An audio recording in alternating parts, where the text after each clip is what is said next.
So साथीहरू मेरो kitchen चाहिँ मैले आज चटाकचिटी गरिरहेको छु। अब यो भाँडा चाहिँ यस्तै नै हुन्छ, जति मिलायो भने पनि यतातिर अनि यस्तै खराब त हुन्छ हैन, किनकि अब हामी थुप्रैजना छौँ किचन युज गर्नको लागि चाहिँ। सो यतिकै होस् यहाँ चाहिँ भनेर अनि यहाँ चाहिँ आज यतिकै साफसफाइ गरिसकेछु। सो मैले चाहिँ मेरो डिनर गरिसकेको छु, अलिकति बाँचिरहेको छ भात चाहिँ। बादमा बाइचान्स भोक लाग्यो भनेपछि। सो यहाँ चाहिँ ग्यास चाहिँ मजाले सफा गरिसकेको छु। आजको मेरो छुट्टी चाहिँ यसरी नै गयो है साथीहरू, यस्तै नै रुमको साफसफाइ गर्दा भाँडाहरू धुँदा। सो आज मेरो अफ डे चाहिँ यतिकै गएको छ। प्लस यहाँ चाहिँ मेरो साथीको ओछ्यान हो, मेरो साथीहरू आएको छैन कोही पनि, अहिले बादमा आउँछ उनीहरू चाहिँ। सो मैले आज कस्तो रहेछ यस्तो दुईवटा झुम्रो पनि धोएँ। यहाँ चाहिँ मच्छरदानीको नेट काटेर होइन राखेको छु। बाहिर जति साह्रो म्युजिक गाना बजाइरहेको रहेछ। माछा रेडी छ, अब यसलाई म नुन हल्दी लगाएर चाहिँ फ्राई गर्छु है साथीहरू। मैले चाहिँ आज 100 रुपियाँमा लिएर आएको माछा 10वटा छ, एउटा 10 रुपियाँको जस्तै भने जस्तै छ। यहाँ 100 रुपियाँको माछा अब सफा गर्नु आँटेको म चाहिँ यहाँ को लागि चाहिँ रेडी गरिरहेको छु। यहाँ हेर्नुहोस् न, प्याज काटेको त्यति साह्रो मेरो आँखा पोल्यो, केक काटिसकेको छु। त्यसको बादमा यहाँ चाहिँ तपाईँको छ बन्दाकोपी, आज भेजको खान्छु भनेर सोचिरहेको छु नि ल। तो साथीहरू म चाहिँ बल्ल ड्युटीबाट आइपुगेँ, अहिले बज्नु आँटेको छ 8 होइन। सो मेरो किचनको हालत चाहिँ कस्तो छ भनेर देखाउँछु आज।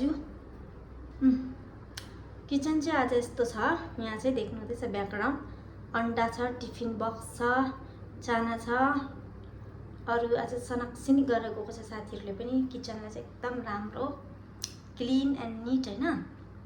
म चाहिँ आज केही पनि बनाउँदिनँ, किनभनेपछि नि मैले बिहानै सबै कुरा पकाएर गएको थिएँ। अन्त म चाहिँ आज एकदम अर्ली मर्निङ, खास त मेरो 12 बजेको सिफ्ट हो आज, तर म चाहिँ गएको थिएँ ड्युटी 9 साढे 9मा, किनकि एकजना मेरो क्लाइन्ट हुनुहुन्थ्यो अनि उहाँले भन्नुभएको थियो म छिटो आउँछु भनेर चाहिँ। त्यस कारण चाहिँ म एकदम फटाफट खानासाना पकाएर फुल सिफ्ट गर्नु आँटेको थिएँ होइन। त 1 घन्टा एक्स्ट्रा गरेर चाहिँ एक्स्ट्रा मागेर चाहिँ म आएको। अन्त साथीहरू तपाईँलाई थाहा छ यो मेरो जुन चाहिँ लुगा छ नि, यो चाहिँ हाइनेक थियो हो। यसलाई चाहिँ मैले काटेर होइन यस्तो बनाएको छु, किनकि मेरो ड्युटीमा जुन चाहिँ मेरो कोट छ होइन, त्यो कोट चाहिँ योसँग लाउन एकदम कम्फोर्टेबल हुन्छ भनेर चाहिँ मैले यसलाई भित्री टी सर्ट बनाएको छु। अब तपाईँलाई देखाउँछु अन्डाको दाम कति भएको छ भनेर चाहिँ ल। कतिवटा अन्डा लिएर आएको छु साथीहरूको बाहिर राख्छ, पछि उनीहरू पनि सफा गरेर राख्छ। त्यो लुगा चाहिँ साथीले पनि धोइसकेछ आज।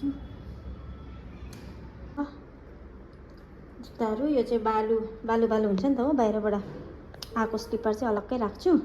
सो गाइस अन्डा हेर्नुहोस् न कति दाम भइसकेको छ हौ आजभोलि त। 6वटा अन्डा मात्रै लिएर आएको मैले 45 रुपिस। हेर्नुहोस् यति साह्रो महँगाइ भइसकेको छ यो दुनियाँमा। स्यालेरी चाहिँ बढ्दैन, महँगो चाहिँ यति बढिसकेको छ, के गर्नु। अन्डा खोलेर हेर्नु पऱ्यो कत्रो रहेछ भनेर। कस्तो खतरनाक बानेको रहेछ फेरि यो अन्डाले।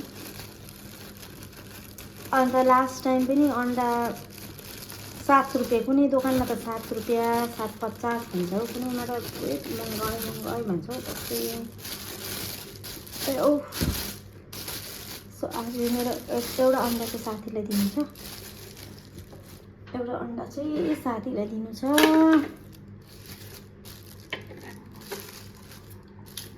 एउटा अन्डा चाहिँ साथीलाई दिनु छ, किनकि यसको मैले युज गरेको थिएँ नि त। एकदम ठुलो रहेछ अन्डा चाहिँ, दामी रहेछ है। मलाई मनपर्छ ठुलो भएको, किनकि सानो पनि अलिक कम्ती लाग्छ आफूलाई।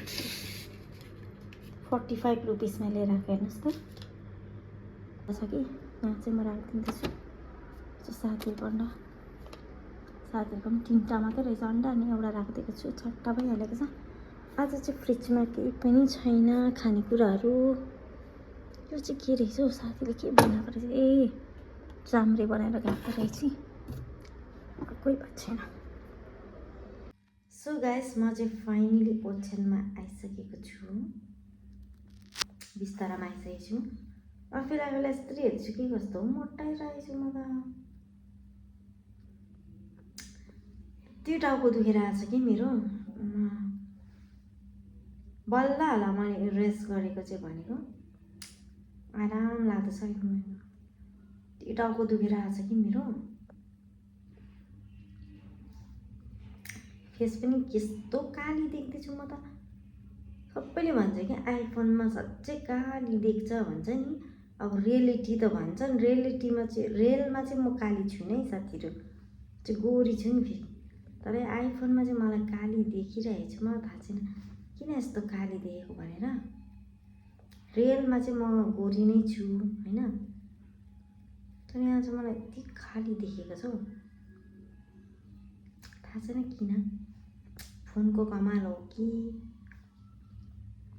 के को कमाल थाहा छैन। खास त म गोरी नै छु, फोनमा चाहिँ म काली देख्दैछु भनेर म अचम्म लाग्दछ। आइफोनमा त्यस्तै देख्छ अरे भन्छन्। अब एन्ड्रोइड फोनमा चाहिँ अब हामीले आफूलाई राम्ररी बनाउन सक्छौँ होइन, फिल्टर हालेर ब्युटी प्लसले गोरी गर्न सक्छौँ, आफ्नो फेसहरू बनाउन सक्छ, आँखा नाखा मुख होइन। तर अब आइफोनमा चाहिँ एकदम सक्दैन है, एकदम काली देख्छौँ।